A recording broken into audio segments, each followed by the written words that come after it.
Committee of the Board of Trustees. It's my pleasure to welcome you all today to the webinar, which is called Recovery Scenarios for the U.S. Economy and its Impact on Higher Education. And this is presented by my fellow trustee and good friend, John Vaccaro. The college is committed to keeping our alum and friends engaged by offering these webinars and podcasts, and even some fun social media challenges. It's been great. I've been really impressed by the variety of these programs, and I encourage you to contact the Alumni Relations Office with suggestions for future programs if you have any. Today's webinar is being recorded and will be posted on the college's website for those who can't attend live. John's going to speak for about 20 plus minutes or so, and then we'll take questions. There's a Q&A button on your screen to submit questions, and I encourage you to do so. Now I'd like to introduce Dr. Joseph A. Favazza, the 11th president of St. Anselm College. Dr. Favazza started his tenure with us about 10 months ago, and he's really become very integrated into the community. He's really values our Benedictine traditions. He's encouraged our students to reach their highest potential. And he's done all this incredible work in a pretty stressful time for the college, particularly the last few months. So we're thrilled to have him here. He's a great leader. And without further ado, please welcome Dr. Favazza. Thank you, Frank. And it's so great to be here and to be part of this webinar. Yes, it's been an exciting and extraordinary first year as the president of St. Anselm College. One of the monks asked me recently who's going to play me in the movie of my first year as a college president. So it's been pretty exciting, that's for sure.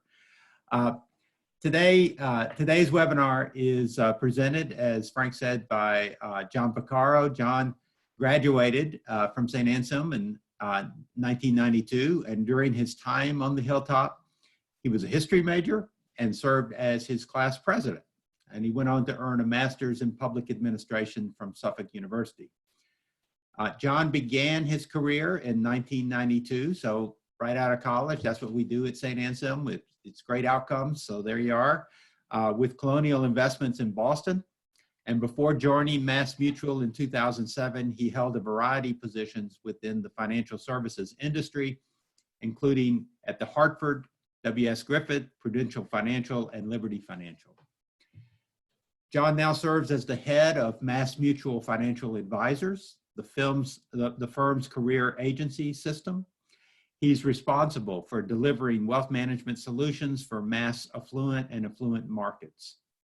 John is also the chairman of the board and CEO of MML Investor Services, LLC, and the chairman of the board of MassMutual Trust Company, FSB. He served as a trustee of St. Anselm College since 2014. And John, I can't tell you how appreciative we are that you've agreed to share your talents and your expertise with us, not only on the board, but also on today's webinar. So it is my pleasure to introduce to you John Vaccaro. Thank you, Joe, and thank you, Frank. And a special shout out to all those who have dialed in that were on the Hilltop between 1988 and 1992, and especially my classmates from 1992. First off, I wanted to start off by just saying that I hope everyone is safe and doing well. You know, our thoughts and prayers go out to all those families who are impacted. So today what I'm going to try to do, I'm going to try to kind of keep it lighthearted and as lighthearted as I possibly can in the topic we're going to talk about. But I'm going to talk about, you know, some of the economic scenarios that I think could potentially happen as we go into, you know, the next several months. And then I'm going to talk about, you know, the impact on higher education. You know, these views are not from the board of trustees. These are my personal views, and we'll kind of go from there. And hopefully give you a little education along the way. So with that, let me start off. Anything you're going to see, if you're listening to anything on the news, you're reading anything in the paper, everybody, whatever their opinion is, it can all be kind of narrowed down into 9 potential scenarios. I'm not going to talk about 9 scenarios today. I'm going to talk about 2 that I think are probably the most realistic. But you're going to hear terms when you're reading the paper or listening to the pundits. You're going to hear something called an L-shaped recovery, a U-shaped recovery, and a V-shaped recovery. So let me start with the L-shaped recovery. And the way the L-shaped recovery is, you're all familiar with watching, the news and seeing the Dow Jones Industrial Average. If you look at any chart, you'll see it look like a step. Basically what an L shape is, you come off the step, so the high point would be February of this year. And then what happens the next 6 months to 2 years? In an L-shaped recovery, it's basically saying it comes off the step and it's a flat line. So you hit a bottom and don't recover for a long period of time. And really what would happen in that scenario is this virus is not contained. Everything that we're doing around, and it's not just here in the US, but around the world, social distancing, testing, nothing works. And what happens is you just have a repeat recurrence of the virus throughout the country. So I would say those are the first 3 scenarios. They might happen. I'm not looking that way. So you're going to hear something called the L shape. I'm not really thinking there's going to be an L shape. And you go to the other end of the spectrum, which is called the V shape. And the V shape is same thing, high watermark in February, then a dramatic decline, which we probably saw the end of March, and then a dramatic recovery that forms a V when you look at with the chart.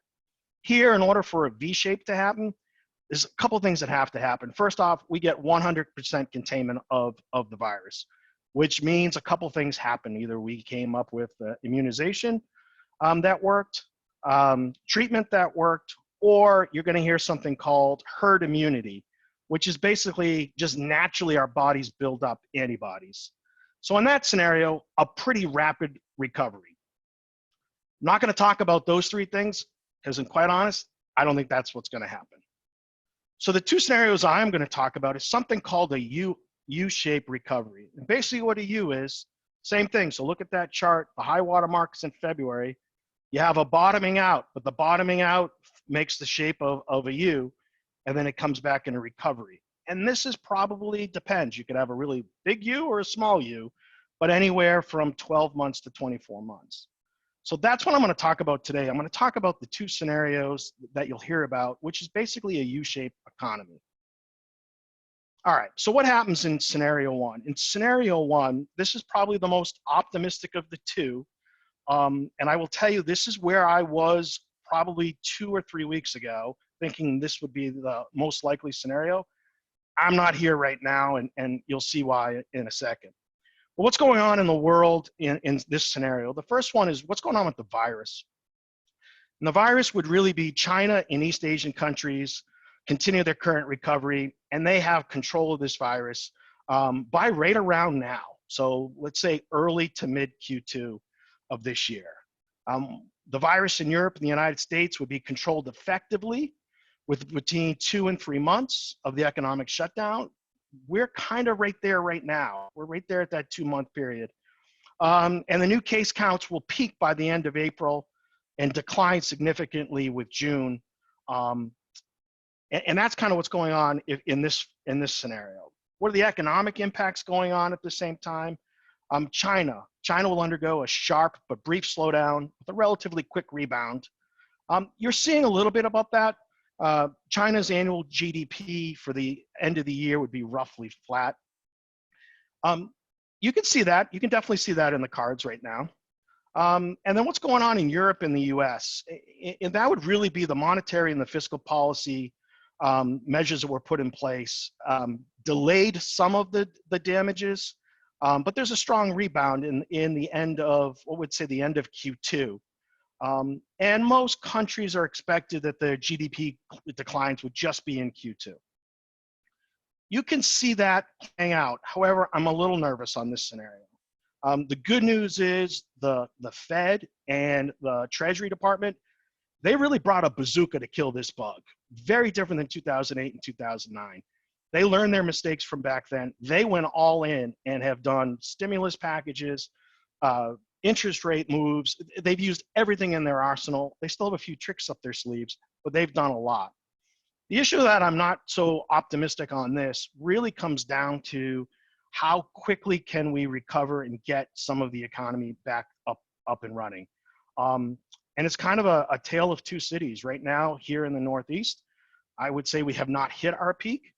Other parts of the country said they have hit their peak, but have they really? You just don't know. So that's scenario one.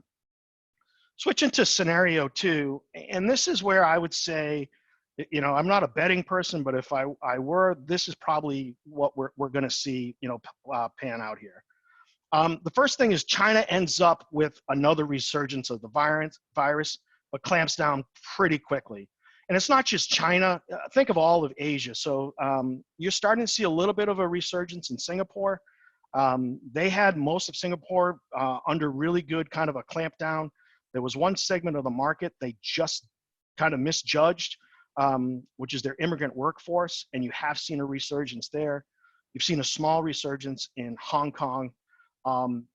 So you can definitely see that. We're seeing that play out as we speak. And then in the US and Europe, we'll fail to contain the virus within this second quarter. And that social distancing and quarantine continues to happen throughout the summer. I think all of us will see that that is absolutely a reality. You know, the governor of Massachusetts will be coming out hopefully at the end of the week to talk about what he thinks is going to go on for Massachusetts. Rhode Island seems to be in pretty good shape. But once again, you know, there's other parts of the country that they might have released too early. We just don't know. But here in New England, I would say this continues to kind of play out for us. And then from an economic impact, if this scenario plays out, you know, what do we continue to see worldwide? And I would say, you know, the United States and Europe would face a GDP decline 35 to 40% on an annualized rate in the second quarter. I think all of us on the call today would probably say, yeah, that's probably a really, really risky scenario. And the same thing in Europe. You're going to see the major European countries have a similar GDP in the second quarter. The economic policy, once again, the Fed and the Treasury Department, they brought a bazooka, but it might not be enough to curtail the huge spike in unemployment, business closures, thus far making it a slower recovery. Every week you see the unemployment numbers averaging around 6 million a pop. You know, you could see a scenario where we could get to 25 to 30% unemployment nationwide. Now you can make an argument that that's just temporary. As soon as the economy does open up, unemployment will drop, dramatically. But let's just say for our discussions today, the scenario I just outlined is probably what we're going to be dealing with. All right, so with that, what does it mean really for higher, education? And that's what I'll spend, the next few minutes talking about. And there's really two ways to look at it. You got the virus contained and you have this virus resurgence. The virus contained is probably saying, for higher education, summer school is canceled. And it's kind of what we're dealing with right now. So no one returns back to school, which we know is not going to happen. Summer school, and actually some of what I would say the money makers for some large institutions. So think of research departments and actually think of, believe it or not, Division I sports, especially college football, probably do not reemerge this summer, delaying all of that. And then the second one is just, and that's what really what the virus kind of contained. And the virus resurgence, this is where it gets a little bit scary. This is just saying that you can't get control of it. And we are going to have another resurgence that would happen. And if that happens, it is probably going to mean that schools do not start on campus. So we end up kind of having what we have today in the current, in the current landscape. So what does that kind of mean? So there's a few areas you got to look at. First off, just what's the teaching and learning experience? The second item you got to take a look at, what's enrollment and student retention? And then what does it mean for the faculty and the staff? And then the last one is just really, what's your operations and infrastructure going to look like? So in both scenarios I outlined, whether you have the virus contained or there's this resurgence here, what do you do? And the first thing I would say is, teaching, online classes. You've got to be prepared for it. I know for a lot of the faculty around the country, and I assume probably at St. A's too, you probably haven't used Zoom to teach before, but it's here to stay. I would tell you from the business world, we've always used Zoom and Microsoft Teams, but it was always kind of a luxury. It was not kind of the mandatory way. Today, it's kind of, this is how we operate. So online learning, from a student perspective, I think it's a valuable skill set as they enter into the workforce. From a faculty perspective, you got to learn new skills. You're almost going to become a newscaster, and less of the interaction. Even though I think technology will continue to emerge that allows you more of that interaction, but really for the faculty, learning a new skill set and how you're going to relate to students in both scenarios is going to be extremely important. On the enrollment side, now I have a senior in high school who has committed to St. A's, which is great. But when I talk to him, his question is, hey Dad, what's my first year of college going to be like?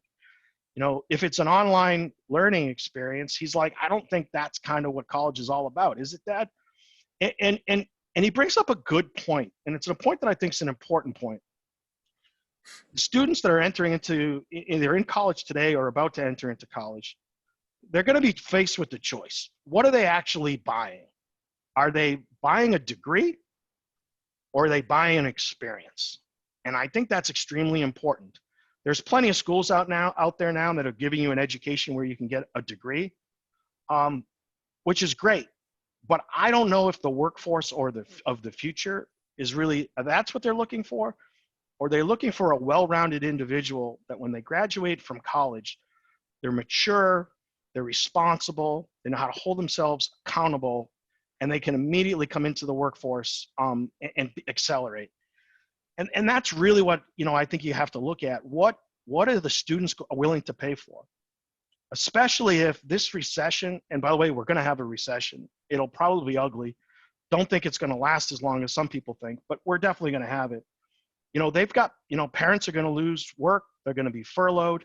Can they afford an education? And what are they willing to pay for? So the low income students around the country, they're going to suffer the most. And then the middle class would be next. On the affluent side, probably no big deal for them. But I think the people that mostly need the education and we serve, or at least at St. A's, can be really difficult over the next several months. The other item that I would say doesn't really affect St. A's, but I'm going to tell you, don't ignore it, which is around international students. With both of these scenarios, whether it's virus contained or virus resurgent, you are going to have limitations on international students coming to the United States. Either they're going to be in quarantine for 14 days or maybe even longer. They're either going to be denied access to the United States. You name it, what's going to happen. So once again, you're probably saying, well, how does that impact St. A's? It impacts St. A's in this very reason. And it really comes down to the administration, all administrations, not just St. A's, Joe and his team. But are you going to be a fast follower, or are you going to be an innovator? Now, I would tell you, I've always been, hey, innovation, innovation, innovation, or a fast follower. And I was of that opinion until a couple of weeks ago, after talking to some economists around the country, some of the experts. Here's the concern about being a fast follower. It's sort of like you're on the Titanic. Do you want to follow the captain of the Titanic, or do you want to follow the person who's getting on the lifeboat?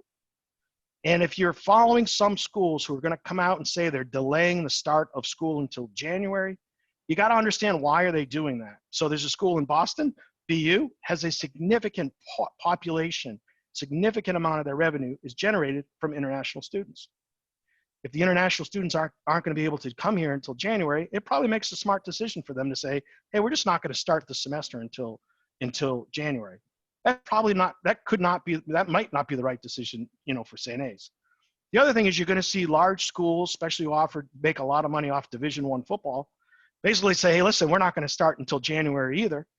And that's because they hope that football will probably be played in the spring, and they need the revenue. So you just got to be really careful of what's going on, what you're hearing from other institutions, and not necessarily follow them. The other thing you have to be very careful about is the geographic location. St. A's has a couple of things working in their favor. The first one is it's located in New Hampshire, where there has not been a huge outbreak. However, the majority of the students who do go to St. A's are coming from areas that there is an outbreak. From St. A's, you can also wall off the campus a lot easier than you can from an inner city school. So being small and being up on the hilltop definitely has some advantages. But I would also tell you, it might give you a false sense of security. This bug does not care about state lines. It does not care about your where you live, what you eat, doesn't care. It is just, it can go to anybody at any time. So don't feel like there's a false sense of kind of safety being on the hilltop, because you really got to pay attention to it.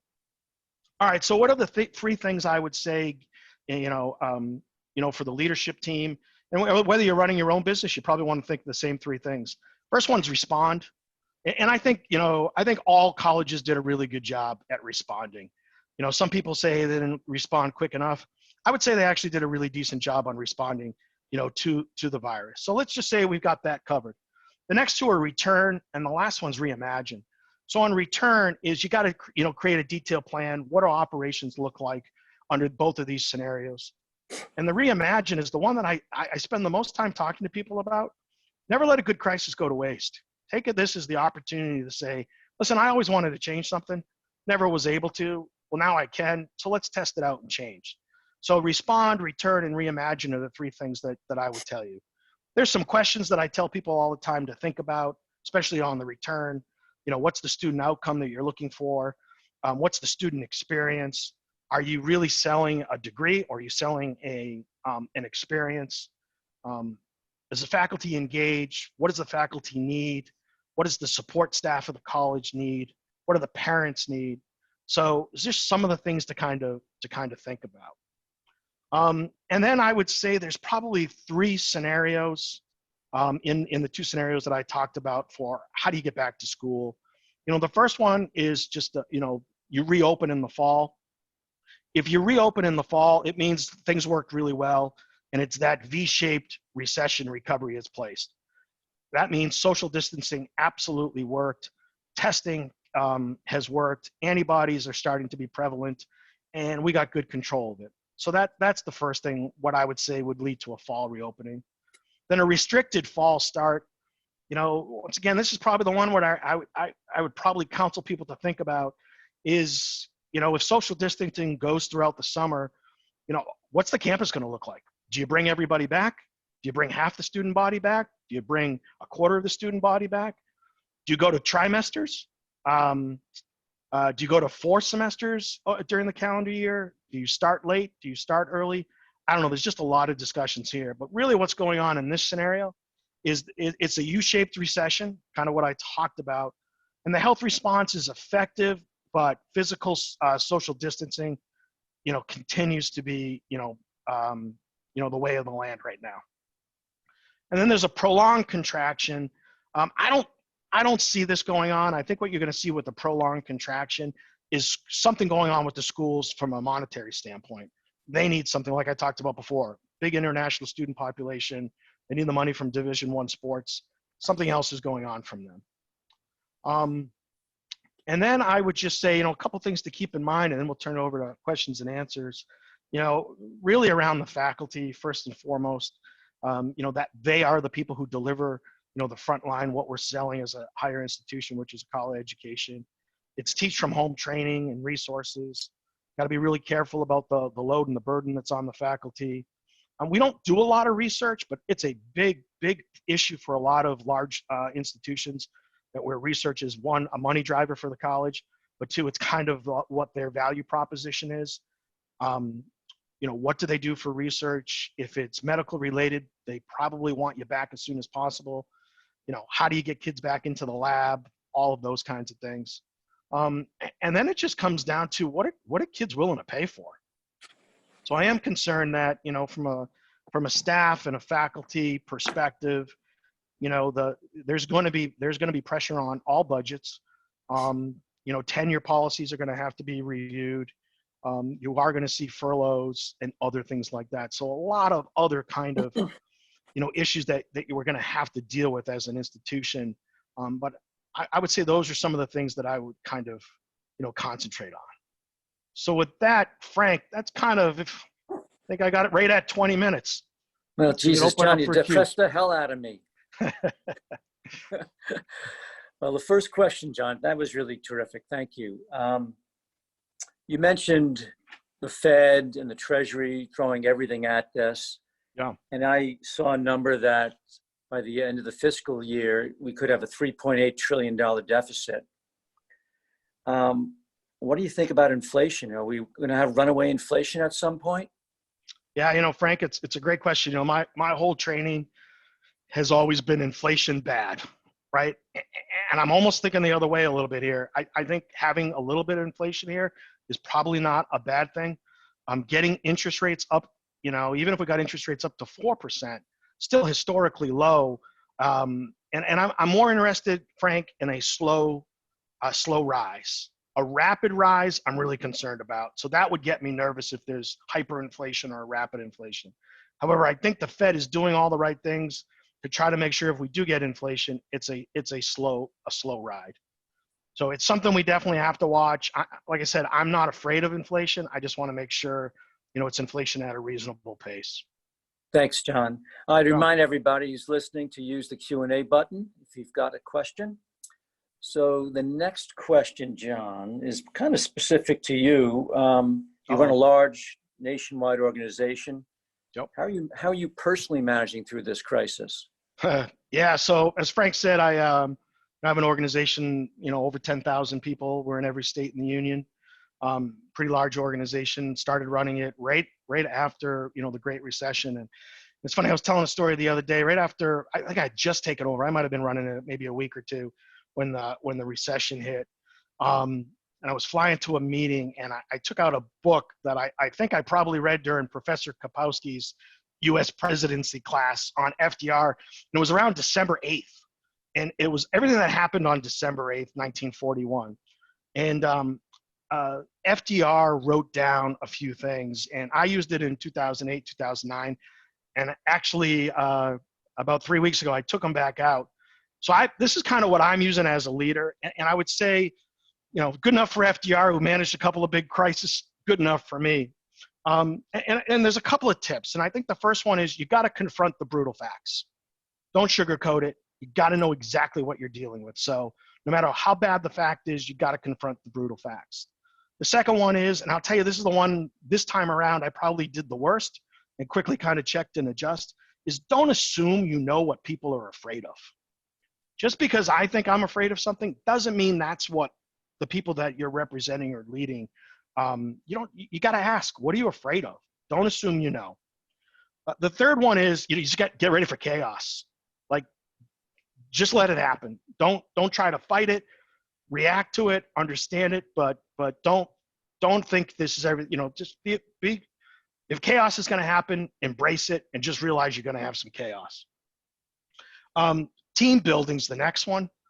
And I would tell you this is probably one of the most important things. So whether you're running a part of the college, you're a chair of a department, you're the president of the college, you got to make sure everybody's on the same team. You got to make sure you got the right skill sets. They understand the visions. You talk about what you need to do. You got to talk on a regular basis, morning, noon, and night, whatever it is, communication. If you can't do it yourself, you got to rely on a good team. And the next one is envision the new beginning. Sort of like I was talking about before is Reimagine. You got to think of the future. Like, hey, never let a good crisis go to waste. What are the things that you want to come out of this? And there's going to be some colleges and companies who kind of put their head in the sand. I did not do that in 08 and 09, and we ended up, with a decade of probably 10 of the best years of our company's 169-year history. We're doing the same thing now, is we're not putting our head in the sands, looking at opportunities, and I think that those people will be, the winners. And the last thing I would say is you got to be optimistic. If you're leading, you better be optimistic. Be optimistic at every interaction. Don't sugarcoat it. Don't be over optimistic. You got to be optimistic. And like I said, if FDR wrote those down the morning of December 8th, worked out pretty well for him. It's been working out okay for me. But Frank, that's kind of what I got on my desk and kind of what I reinforce with all my people on a regular basis. That's really good advice, John. So this question came in. It's actually more of a statement from Jerry Kennedy, but I'd like your opinion on it. Sure. This seems to come down to duty of care laws. How will the schools or any business even be allowed to open when the PPE, the personal protective equipment, which is mission critical and is not available? And he goes on to say he's been on calls with these providers. They're selling a lot to the Department of Defense and to FEMA, and they're increasing their costs and reducing the availability for those who pay the taxes and tuitions. So the PPE is not getting to the last mile. And if a kid gets sick at the school, there's potential negligence issues, which will really affect the P&L of the school, along with every other businesses. So what do you say to Jerry on that one? Yeah, listen, so Jerry, great question. And I think everybody struggles with the answer. I think the issue is, in the business segment, we have 7,000 employees in our core location, in Springfield, Mass. When we do reopen, it's going to be it's a slow burn. So we're talking maybe 20% of the employees for the foreseeable future. We're talking about shift weeks, like, 20% goes week one and having rotations. At the college level, I think that's the number one question you gotta ask. And I think that's where, Joe and the rest of the leadership team have to look at is what are the precautions you can put in place for the kids who join, come onto campus, and also the faculty and staff. As for OSHA and some of the regulatory, laws, it's really got to follow your state and local guidance from that standpoint. But, I just can't imagine, my organization wearing face masks every day. I just don't, I think they just go crazy on me. So the remote access and the remote learning, I think is important, but it's not kind of what kids are going to want to sign up for. And if they do sign up for kind of remote learning, it's not at the same price tag as it is today. So a lot of the difficulties coming across, I don't have an answer for you on that. I can tell you, working with, the Commonwealth here in Massachusetts, it's something they're absolutely trying to figure out. But it's a great question, and I know Joe and the team will have to consider that.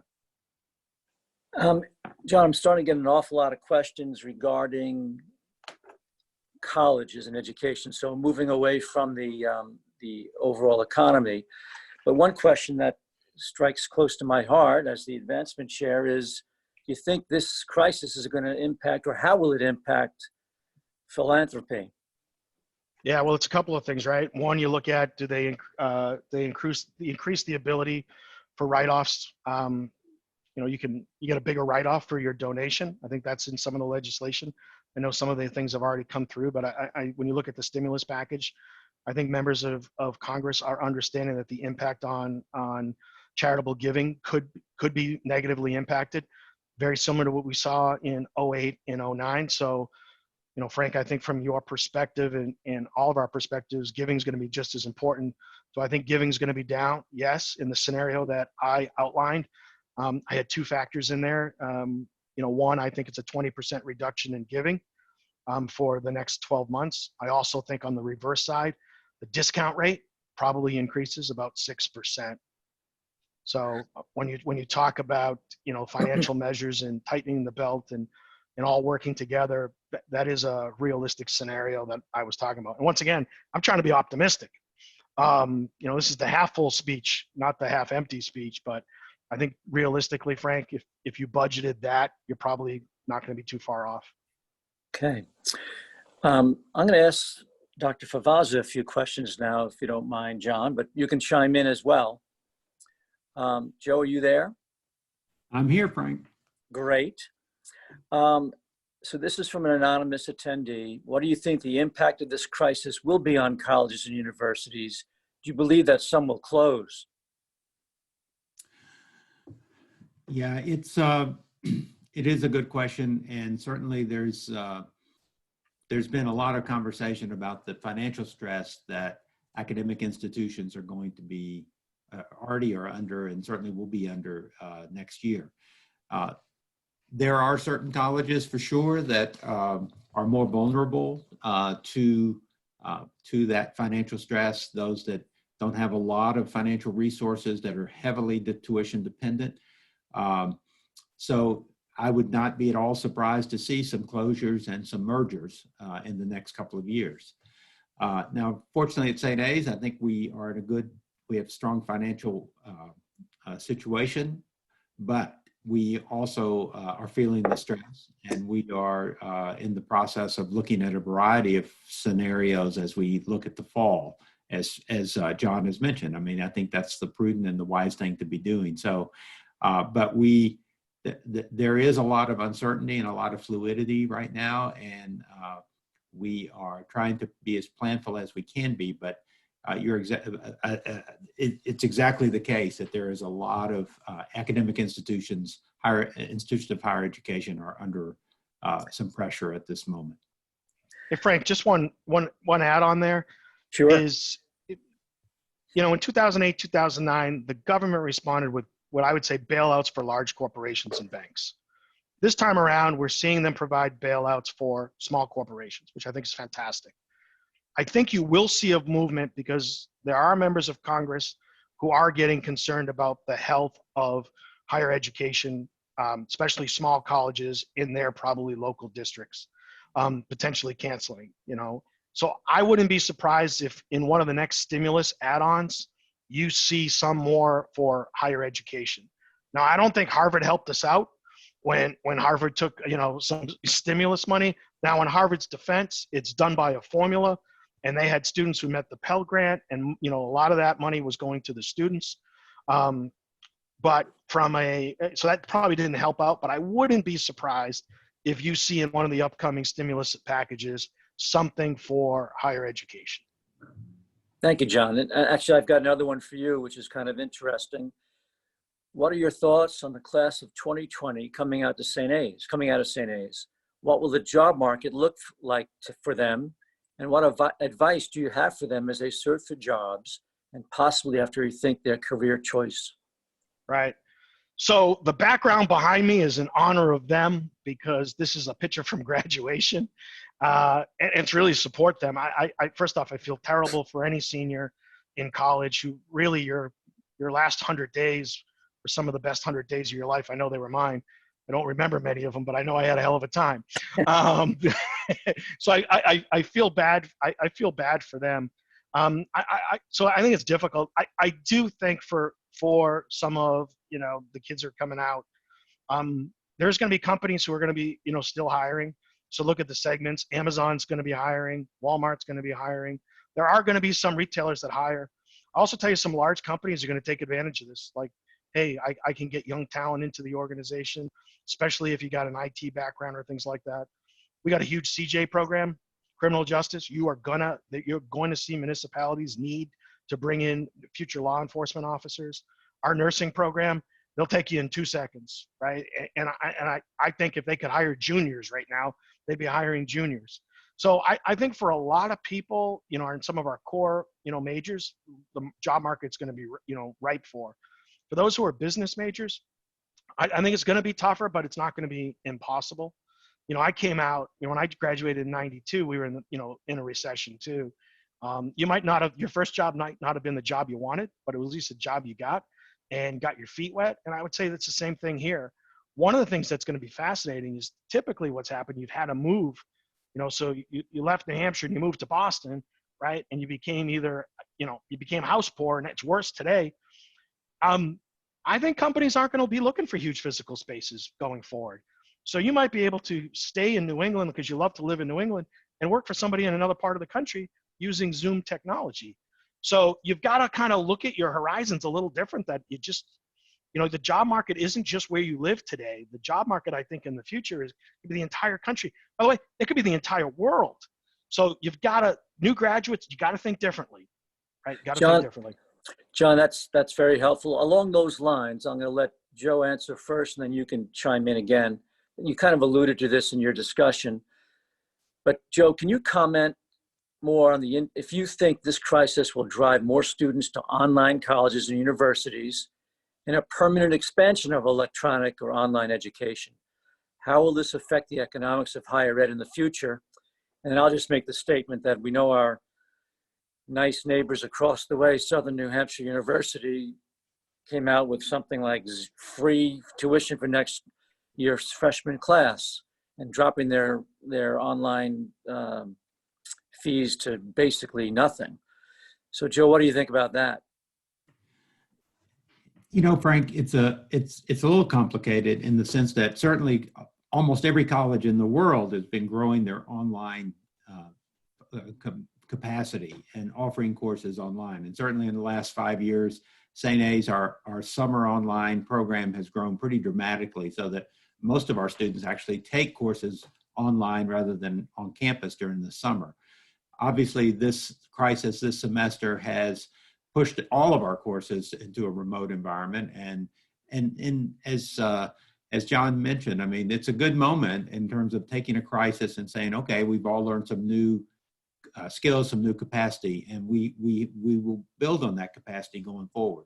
I think the issue that John raised is a really important one. That why do students come to college? It's about the experience and it's about the transformation, and it's not just the transfer of knowledge. And if it was getting from my mind to your mind without really thinking much about it, then yeah, the remote environment would be perfect. But it's also about engagement and interaction and how we challenge one another and get us to think differently about things. And so in that sense, an on-campus experience is valuable and viable, I think, for the future. And so we're going to have to really double down and make the case for that, especially in this environment. So, will some students choose a remote learning environment because of cost? Absolutely. And perhaps we need that in the marketplace.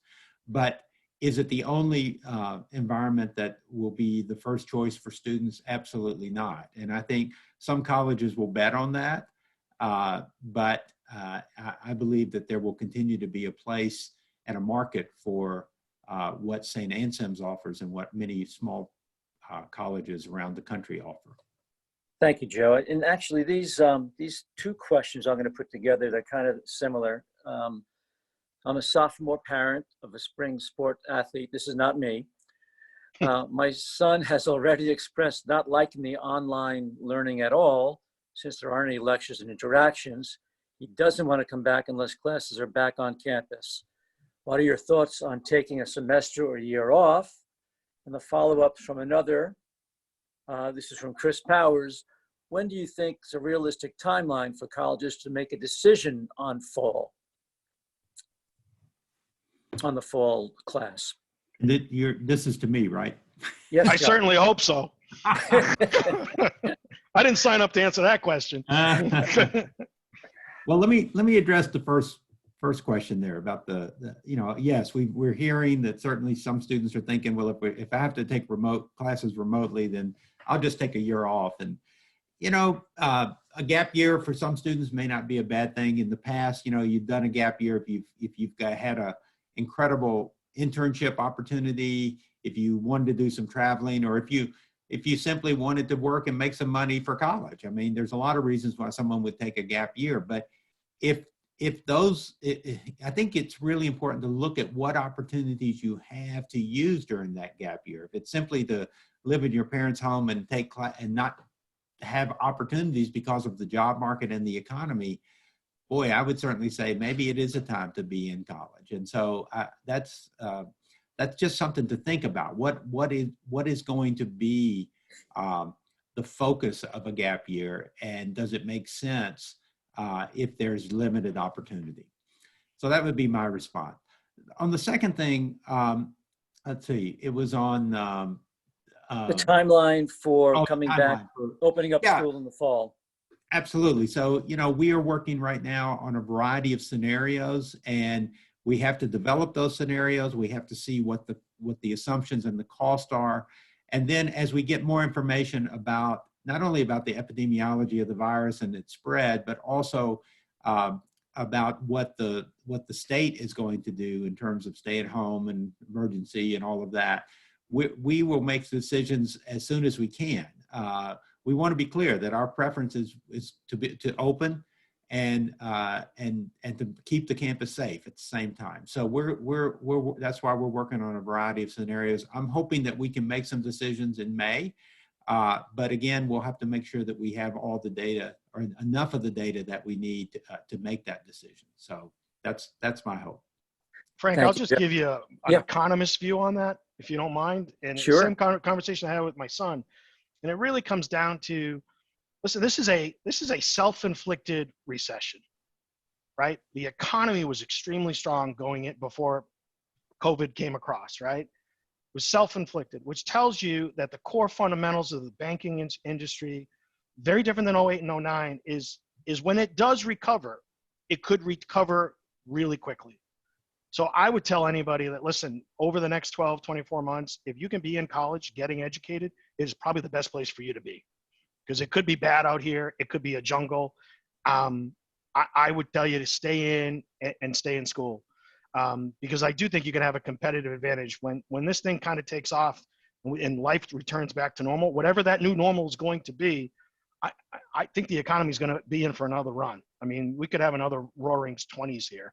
So get educated, and be ready when you graduate, because I think life's going to be pretty good for you. Thank you, John. This is a little bit of a different question, but and I'll chime in as well, John, since I'm in the business. But can you offer our alumni some free financial advice? Should those of us who do dollar cost averaging continue our monthly investments? And do you think bonds will perform well despite the low market? You go first, John. Yeah, I would say, listen, dollar cost averaging is a great way to invest in the market, right? Listen, I didn't learn this at St. A's, but I learned it my first day after St. A's. And every time I go back and talk to students, I give them this one lesson. The market can do one of three things. It can go up, it can go down, or it can stay flat. Don't worry about it. Just invest for the long term. And if you can invest in a monthly average, it's a great way to invest. So I would say continue to invest. And as for bonds, just make sure you have a well-diversified portfolio. You hate to get whipsawed. Now's a great time to buy equities. Just continue to kind of stay with your investment philosophy and continue to invest the way it is. Don't avoid the whipsaw. And the whipsaw means, hey, I sold at the absolute wrong time and I bought at the absolute wrong time. Don't do that. Stick to your plan is my best advice. But Frank's in the business too, and I'm interested in his advice too. Well, I work with institutions, but my sense is, I agree with you 100%. It's a good time. If you have a 401k plan or something like that, then you should be maxing it out and being very aggressive, especially if you've got time to retirement. And it's not only retirement, because you go from, I'm 66, but I'm going to be alive hopefully till I'm 90. I'm going to be plaguing John for a long time. So, you have a long time to invest, actually, number one. Number two, quite honestly, I differ on this with bonds today, because what you're going to get from fixed income is the yield. And the yields are so low. And as rates will rise eventually, if we do get some inflation, you can lose money in fixed income. So the question, of course, is where do you put your money? And it's a hard question. It really is up to your risk tolerance, where you are, age-wise, employment-wise. And it's a more complicated question that you really probably should talk to a financial advisor. Okay, thank you for that question. Let's see here.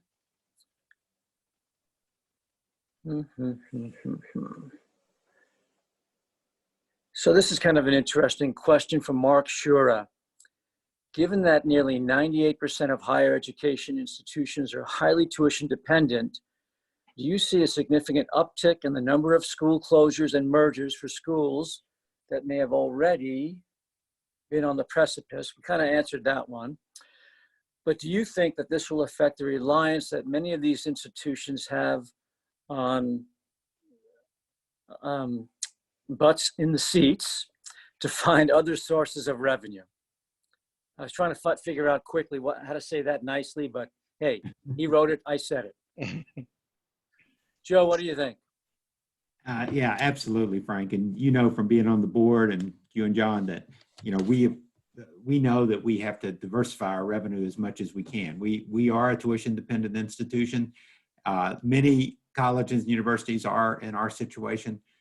So we need to be looking at a variety of ways to increase demand for our educational experience. And so that includes, targeting some very, some graduate programs.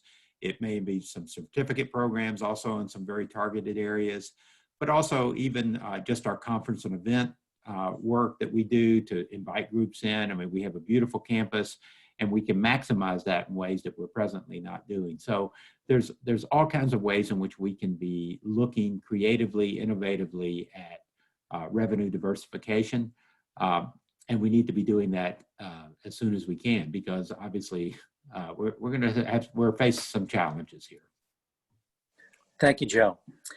So this is from an anonymous attendee, but if I read it carefully, I'm pretty sure it's Jim Flanagan. In addition to giving you the college, what other things can a local alumni do to assist the students? Internships, other career-related experience, etc. And quite honestly, on that note, I once donated, in honor of my president, my work employer, to Baruch College, and I get emails from them pretty much 4 or 5 times a week. And today they actually sent me something that said, hire Baruch, meaning this is the time to help our students who need jobs. So if you do have an opening, that's a very good way to do that. But I will let Joe answer this, if you feel up to it, Joe. How else can you give back? Well, I think, and you forwarded the thing from Baruch to me, and I thought it's a nice way of reaching out to our alums and saying, whatever capacity you have, can you help out this year? Because obviously our class of 2020 is going into a really, really difficult moment with the economy. You know, hopefully John's right, and we'll definitely get to the other side. But in the short term, we need as much assistance as we can. And I know our alumni office has already been reaching out to alums, and alums have already been offering their assistance. And so I would just encourage that over and over and over again, because whatever that, you know, whether that's it's an internship or a networking interview, or just some feedback on some potential opportunities, anything that would be helpful to help our students kind of launch successfully would just be a great service to the college. Yeah, and I just reinforce networking. Don't underestimate networking. Yeah. And especially if we have parents on the line who are new to St. A's, the alumni network at St. A's is like nothing you've ever seen before. I mean, it's truly astonishing. And I've had that throughout my entire career. And, you know, just tell a story. My next door neighbor down the Cape is an 82 grad. Ran out of his internet, doesn't work. Called me this morning and says, "Can I go into your beach house? I need to work." I'm like, "Yeah, sure, go ahead." I would never let my own family into my beach house. But an Anselmian who calls, who needs help, absolutely. Here's the keys. Spend the week. Do whatever you need to do. But that's kind of what being an Anselmian is all about, is helping. And I don't know I know none of my classmates, anybody who calls and says, "Hey, I'm a St. A's grad," or "I'm a St. A's student," they're going to help you out. Actually, Jim has sent a rebuttal that was not from him. So thank you for asking that question. We also did put in place a student emergency fund for those who are having difficulty, or either their home situation or their own personal situation. Their finances are stretched. So you can always find that on the website as well and contribute that way. But we are a very close and loving community. We try to help each other as much as possible. That's been the way since I graduated like 45 years ago or so, and we do it today as well. Joe, this is an interesting question from Lynn Kenny. On online platforms down the road, do you foresee expanding admission to allow younger students to matriculate earlier to start college early? It's a great question. It's one that I've actually given some thought to for the last couple of years about might there be some opportunity for to actually accept high school students at the end of their junior year and allow them to take some remote learning classes that would both count towards their high school graduation and college degree. You can do that with a few courses, and certainly this wouldn't be something that would be for a large population, but I absolutely think that there are some students out there who would love to do something like that would benefit from it, and it would give them an opportunity to kind of get a head start on college, particularly if they, for whatever reason, whether that be financial or whether it be for career purposes, graduate school. So lots of reasons someone might be interested in it. So yes, I think there are some there are some opportunities that we probably need to explore. Thank you, Joe. John, I've got 20 questions for you about your beach house address. Yes, What is it? you take it. You can have it. Just clean it after you're done. That's all I ask. All righty. I think that is it, folks. If there are any other questions, please, we're here. I know John would like to go back to work, but he really doesn't want to. Any other questions before we wrap this up? Well, I'm just going to say thank you so much, John. This was really interesting. I think that you put a lot of good information out there. And Joe, thank you very much for your help and your candid responses to these questions. It's an unsettling time for everybody. We do have to pull together, and the college needs your help, as always. But thank you for joining us. We really, really appreciate our alum and our friends, and hope you'll join us again. Stay well, everybody.